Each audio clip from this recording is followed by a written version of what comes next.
قدرمنو دوستانو سلامونه او وخت مو په خیر خو دې وکړي چې ورځې او شپې مو په خیر تیریږي او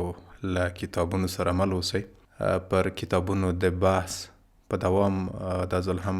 پر یو مهم کتاب چې په وروستیو کې چاپ شوی دی خبرې در سره کوم او تمه ده چې تر وروستیو شیبو مو ملتیا وکړئ او د معلومات درته په زړه پورې وي. درنه اورېدونکو، په پښتو ادبیاتو کې د مسلکی کتابونو یا هغه کتابونو شمیر ډیر محدود دی چې هغه د ادبیاتو په اړه لیکل شوي دي او یا د ادبیاتو مهم او مدرن مسائل او اصطلاحات سپړلي دي. له ما سره چې نن کوم کتاب دی هغه له نیکه مرغه د هغو کتابونو له ډلې دی چې دا تشه تر یوه حده ډکه کړې ده او پر مهمو او نوو مسایلو یې خبرې کړي دي. دا کتاب د دکتور اجمل ښکلي کتاب دی چې نوم یې هنر ناشنا کول دی او کتاب تقریبا په د نږدې وختونو کې چاپ شوی دی چې له مهمو کتابونو ګڼل کیږي او تر ډیره یې لوست د ادبیاتو د برخې محصلینو او همدارنګه استادانو او د دې برخې هغو علاقمندانو ته مهم دی چې په دې برخه کې څیړنې کوي، لیکنې کوي او یا د نوو نظریاتو مطالعې ته لیوال دي. دا کتاب تقریبا په 410 مخونو کې چاپ شوی دی. سمون خپرندوی ټولنې چاپ کړی دی په ښه صحافت او همدارنګه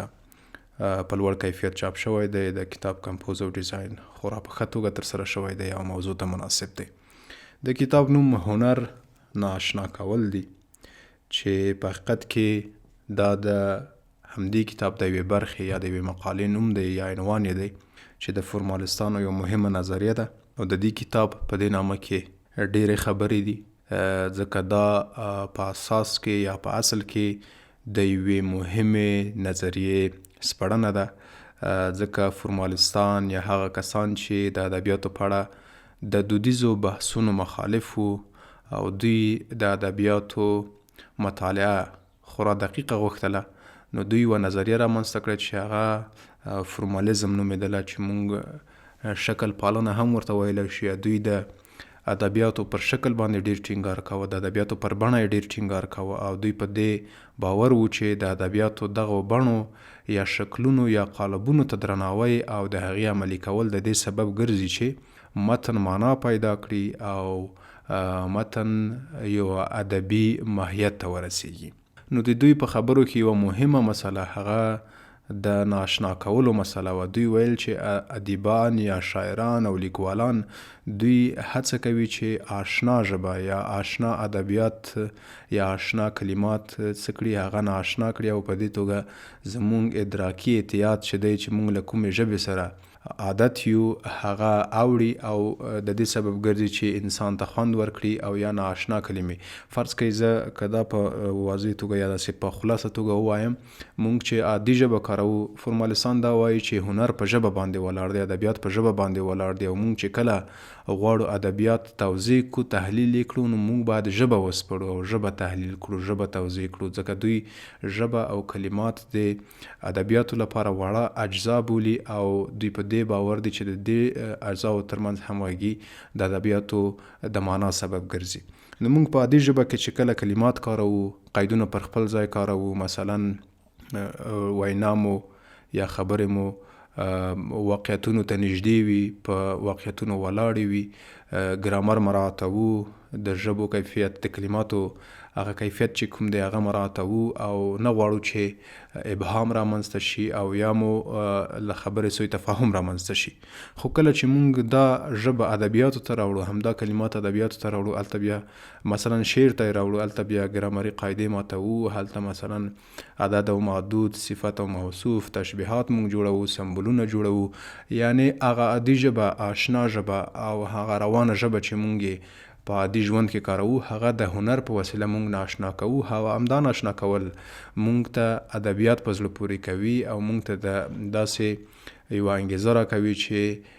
له هغې نه موږ خوند واخلو او یا زموږ په ذهن کې تر ډیره پاتې شي. په ټوله کې دا کتاب په 3 برخو ویشل شوی دی. استاد ښکلي چې د پښتو ژبې او ادبیاتو په برخه کې د ښه قلم، ښې څېړنې او ښې مطالعې خاوند دی، په دې کتاب باندې خپله سریزه هم لیکلې ده او په هغې کې وایي چې دا کتاب اصل کې په 3 برخو ویشل شوی دی. لومړی برخه یې خورې ورې لیکنې دي چې هغه په بیلو وختونو کې یا خپرې شوي دي یا لیکل شوي دي خو خپرې شوي نه دي. او دویمه برخه یې د ادبیاتو نظریې دي یا ادبي تیورۍ دي، ځینې تیورۍ چې لکه همدا مخکې چې ما په ناشنا کولو خبرې در سره وکړې په فورمولیزم او ډیفیملرایزیشن، همداسې نورې نظریې دي، مثلا د کیسې په اړه تیوریانې دي، د کیسې تیوریانې دي، د روایت تیوریانې دي، یا د تیوریو په برخه کې نوې تاریخواله ده چې د زړې تاریخوالې سره په توپیرونو بحث شوی دی، د نوې تاریخوالې پر مهمو ځانګړنو بحث شوی دی. دا اصل کې یوه نظریه ده چې بیخي معاصره نظریه ده په ادبیاتو کې، یا په ادبیاتو کې چې کله بحث کیږي پر ادبي متنونو باندې، نو دا یوه خورا نوې نظریه ده. او د دې نظریې پلویان په دې باور دي چې هر ادبي پنځونه او هر ادبي لیکنه یا ادبي برخه د ټولنې له اقتصادي، سیاسي او ټولنیز وضعیت سره په اړیکه کې باید مطالعه شي، ځکه دا په یو بل اغیز نه خالی نه دي او د دې په اړیکو کې باید اغیز او هغه اهمیت او ماهیت روښانه کړل شي. لکه مخکې فورمالستان چې بیا هغوی بیا ویل چې یو ادبي پنځونه مستقل وجود لري، له ټولنیزو اړیکو له ټولنیزو مسایلو سره اړیکه نه لري،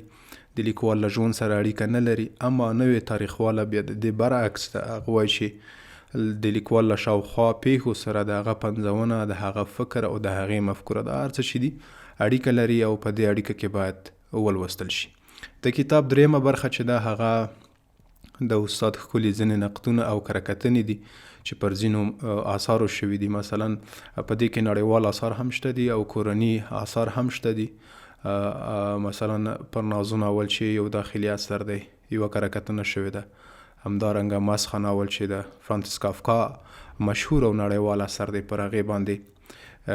ډیره یوه ښه کرکتنه شوې ده چې د دې اثر اهمیت هم تاسو ته روښانه کوي او ترڅنګ یې هغه مسایل تاسو ته سپړي چې دا اثر یې په خپل وجود کې لري، خو عادي لوستونکي او کله کله هغه لوستونکي چې د ادبیاتو له ادبي دود یا لیټرچر ټریډیشن سره آشنا نه وي، هغه په دغه مسایلو باندې تقریبا پوهېدل ورته ګران وي. نو استاد د مسخې ناول چې د کافکا مشهور ناول دی او په ډېرې یوه سمبولیکه ژبه لیکل شوی دی چې هر سمبول او هر واړه نور سمبولونه یې ځان ته معناوې لري او استاد دا معناوې ډېرې ښې واضح کړي دي او تشریح کړي دي. نو په ټوله کې دا کتاب پر دغه مهمو دریو برخو ولاړ دی. مثلا د نظریو په برخه کې پر ادبي کرکتنه باندې ځینې ښې مقالې دي. مثلا د کرکتنې محورونه دي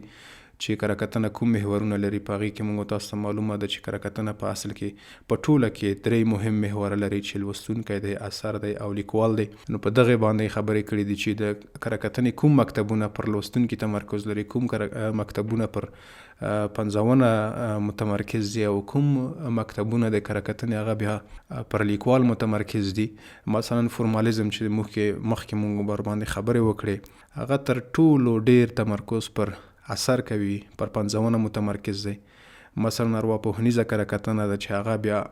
پر 3 واړو برخو تمرکز لري چې هم د لیکوال روان ورته مهم دی، هم د کرکټرونو یا د پنځونې د کرکټرونو روان ورته مهم دی،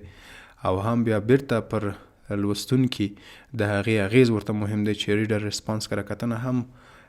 هغه کرکتنه ده چې پر لوستونکي تمرکز لري یا متمرکزه ده. نو په ټوله کې د دې کتاب اهمیت خورا ډیر دی او د ادبیاتو محصلین او هغه کسان چې ادبیات لولي د هغې لپاره ضرور دی، ځکه موږ په دې برخه کې د ګوتو په شمار آثار لرو چې دغسې مهم مسایل چې هغه له ادبیاتو سره، له نویو نظریاتو د ادبیاتو سره اړیکه لري او ورته مهم دي، په دې برخه کې لیکل شوي دي. مثلا په لومړی برخه کې د دې کتاب د کیسې تیوري نوي او زاړه لیدلوري چې ډېر یوه مهمه لیکنه ده د یوه اردو ژبې لیکوال استاد ښکلي هم ترجمه کړې ده او هم یې پکې کمونې او زیاتونې کړي دي. نوې تاریخواله او د ابهام علتونو د کارونپوهنې له زاویې د ادبي متن څېړنه چې کارونپوهنه په ژبپوهنه کې یا پراګماتیک ډېره مهمه مسله ده او ډېر مهم بحث دی چې د ادبیاتو او ژبپوهنې ډېر مهم اړخونه یې سپړلي دي او ډېر تیاره اړخونه یې روښانه کړي دي. د شعر د معنا مسله له ولسي ادب سره د پخوانیو شاعرانو چلند په متن کې د اوسني لوستونکي ونډه چې ډیره مهمه موضوع ده چې په نړیواله کچه د ریډر ریسپانس یا د لوستونکي غبرګون وایي چې لوستونکی په متن کې څومره مهم رول لري چې د مهمو لیکوالانو نظریې استاد په دې کې راخیستې دي. پرتلیز ادبیات د یوې مشاعرې یاد چې د ډیسکور شننې له زاویې په دې مشاعرې بحث کړی دی. خاصول، سطحي قضاوت، تشهیري ادب، د هنر مشاهده، علمي کلیشې، ښکلاپوهنه، فردیت او ادبیات چې په نور نړۍ کې یا انډیویډوالېزم ډیر مهم بحث دی. روایتونه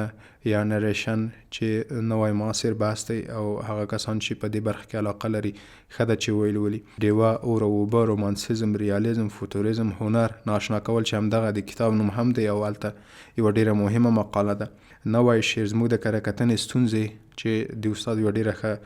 لیکنه ده چې موږ اوس کوم ډول کره کتنې کوو، کومې ستونزې لري. د کره کتنې په اړه څو خبرې، د ادبي کره کتنې محورونه، د خبرو دنیا چې د استاد یوه ډیره مهمه لیکنه ده دی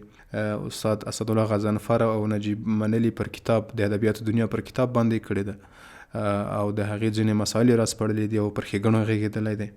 تصوف د اوس مهال په هنداره کې نویو زاویو تصوف ته کتلی دي چې البته تصوف هم په ادبیاتو کې یو مهم بحث دی او زموږ ډیر ادبیات تصوفي دي. معاصرې څېړنې، روایت، پټه خزانه، اوس چې ما مخکې درته وویل چې استاد ځینې کره کتنې کړي دي چې په هغې کې پټه خزانه هم د مسخه شوی انسان، ګونګه خړه، خوشحال او رحمان باندې د چا په حضور کې د استاد یوه ډیره مهمه مقاله ده. د خوشحال د مطرح کېدو لاملونه په کوزه کې سمندر، دا ټولې هغه لیکنې دي چې استاد په دې 430 مخونو کتاب کې ځای پر ځای کړي دي او لوستونکو ته یې وړاندې کړي دي. زما بحث هم دا دی چې دا کتاب هغه کسان چې د ادبیاتو په اړه مطالعه کوي، د ادبیاتو محصلین دي او یا په ادبیاتو کې لیکنې او څېړنې کوي، د هغوی لپاره ډیر مهم دی او ډیر مهم مسایل راسپړلي دي. دا هغه شان دي چې تاسو د ادبیاتو په اړه په دودیزو کتابونو کې یا په دودیزو لیکنو او بحثونو کې نشئ پیدا کولی، نو ښه ده چې استفاده ترې وکړئ او په ادبیاتو کې د یو واضح، اغیزناک او علمي لیدلوري خاوند شوي. بله خبره دا ده چې موږ ځینې ادبي بهیرونه لرو، ادبي غونډې لرو، په هغې کې لا هم د ادبیاتو په اړه، د ادبي متنونو په اړه او د شعر او شاعرۍ په اړه دودیزې خبرې کېږي. علتونه یې دا دي چې دوی له دغه ډول کتابونو سره نه دي مخامخ شوي، نوي بحثونه تقریبا دوی ته نه دي سپړل شوي او نه دي ورته واضح شوي. نو د دغه ډول کتابونو لوست له دوی سره دا مرسته کولی شي چې پر ادبیاتو بحثونه سیستماتیک، نظریاتي، مستدلل او همدارنګه دقیق او قانع کوونکي وي. نو دا به بې له شکه چې ادبیاتو ته وده ورکړي او ادبي غونډې او ادبي بحثونه به خوندور، علمي او غني کړي. ډیره مننه له ملتیا مو. خوشحاله اوسئ.